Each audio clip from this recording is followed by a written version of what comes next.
যাদের একবার সুদে অভ্যাস, এই সুদের মশলা জানেন, এদেশে তো সুদ খায় না, খালিও তো দেয় না কেউ, কথা কয় না।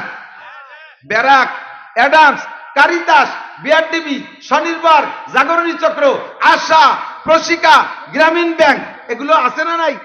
কথা বলেন আছে। তাদের কার্যক্রম কি স্থগিত না রানিং? স্থগিত না রানিং? শুধু হিন্দুদের মধ্যে না মুসলমানদের মধ্যে দিয়ে?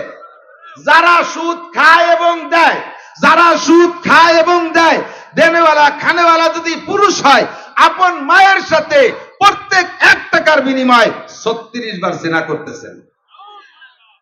খানেওয়ালা দেনেওয়ালা একই সমান গোড়া। হুজুর আমরা যারা দেই সুদ, সুদের পর টাকা আনি, আমরা তো বিপদে পড়ে আনছি, তা আমাকে গুনাহটা হবে কাজ? যে খায় সে না খালি তো হয়, সে এমনি কর্জ দিলিত হয়, আমরা তো আনছি বিপদে পড়ে। আল্লাহ কয় তোমার বিপদটা কেমন কও? কয় যে আমার এই বিল্ডিং এর ছাদ দিতে হবে, ছাদ দিতে পারতেছি না, তাই 5 লাখ টাকা লোন আছে। তোমার? আমার ছেলেটার বয়স হয়ে গেছে 27 বছর, মুসলমানি দিতে পারতেছি না, সেই জন্য 1 লাখ টাকা আছে। 27 বছরের ছেলেরে মুসলমানি দিতে পারতেছে না, চতুর্দিক দিয়ে বিবাহের প্রস্তাব আসতেছে। এখন যদি ছেলে মুসলমানি দিয়ে সাইজ করে না রাখি, তালি পুত্র বধূ বাড়ি এসে সে তো সন্দেহ করবে কি হিন্দু বাড়ি আসলাম নাকি। এই 27 বছরের ছেলেরে মুসলমানি দিতে পারতেছি না, এই পয়সার অভাবে প্যারা ক্ষেত্রে 1 লাখ টাকা আনছে। এক ছেলেরে মুসলমান দিতে 1 লাখ টাকা, তো গিরাম ধরে মুসলমানি দিয়ে ফেলা যায়।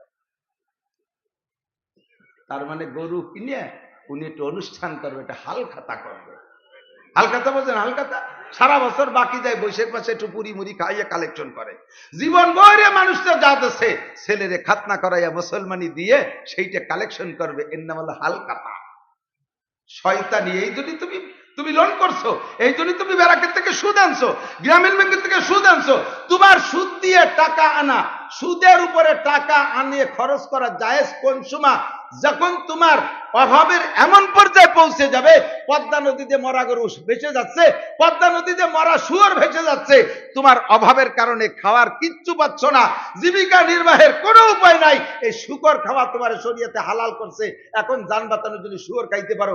সেই রকম মুহূর্তে যখন আপনি পৌঁছবেন, তখন আপনি টাকা কের কাছ থেকে আনতে গেলে সুদের পর, সুদ ছাড়া যদি না দেয় তাহলে আপনি সুদের পর আনতে পারবেন। নইলে দোকানের পুঁজি বাড়াবেন, ঈদ উপলক্ষে দোকানে মাল উঠবেন, বিল্ডিং এর ছাদ দেবেন, বাড়ির সামনে জমি আর একজন কিনে নিয়ে গেলে বারা বেরোতে পারবো না, এই বিপদে পড়ে আপনি সুদের পর টাকা আনছেন। প্রত্যেক 1 টাকার বিনিময় আপনার আমল নামায় আপন মায়ের সাথে 36 বার জিনার গুনাহ। মহিলারা যদি সুদ খায় বা দেয়, আপন বাপের সাথে টাকায় টাকায় 36 বার জিনার গুনাহ। আমার জানা মতে বাংলাদেশে বহুত লুচ্চর সাথে আমার সম্পর্ক আছে, অনেক লুচ্চ আমার সাথে যোগাযোগ আছে। মানে আমার কাছে তার লুচ্চমির ডিটেলস বইলা আল্লাহ রহমতে তওবাতিল্লাহ করে ভালো হয়েছে, সেই হিসেবে আমার কাছে পরামর্শ করিয়ে লুচ্চমি করে তা না,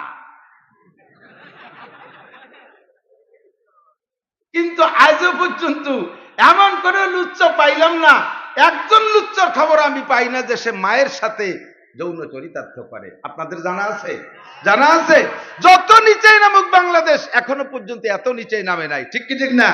কিন্তু যারা সুদে কারবার করছেন আন্ডারগ্রাউন্ডে গোপনে, আপনার মনের অজান্তে আপনার আমল নামায় লেখা হয়ে যাচ্ছে, আপনার আমল নামায় লেখা হয়ে যাচ্ছে প্রত্যেক টাকায় টাকায়। আর রিবা বিদিরহামিন কাসিত্তি ওয়া সালাসিনা জিনিয়া ক্বালা মুহাম্মাদুর রাসূলুল্লাহ সাল্লাল্লাহু আলাইহি সাল্লাম, হুজুর আলাইহিস সালাম বলেছেন, 1 দিরহাম পরিমাণ সুদে লেনদেন করলে আপন মায়ের সাথে 36 বার জিনার গুনাহ।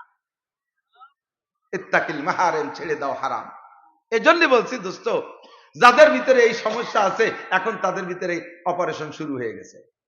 এখন আস্তে আস্তে উঠে কয় চল যাই, যা ভাবছিলাম তা না। বোঝা যাচ্ছে যে ওনার অপারেশন শুরু হয়ে গেছে। কথা কন।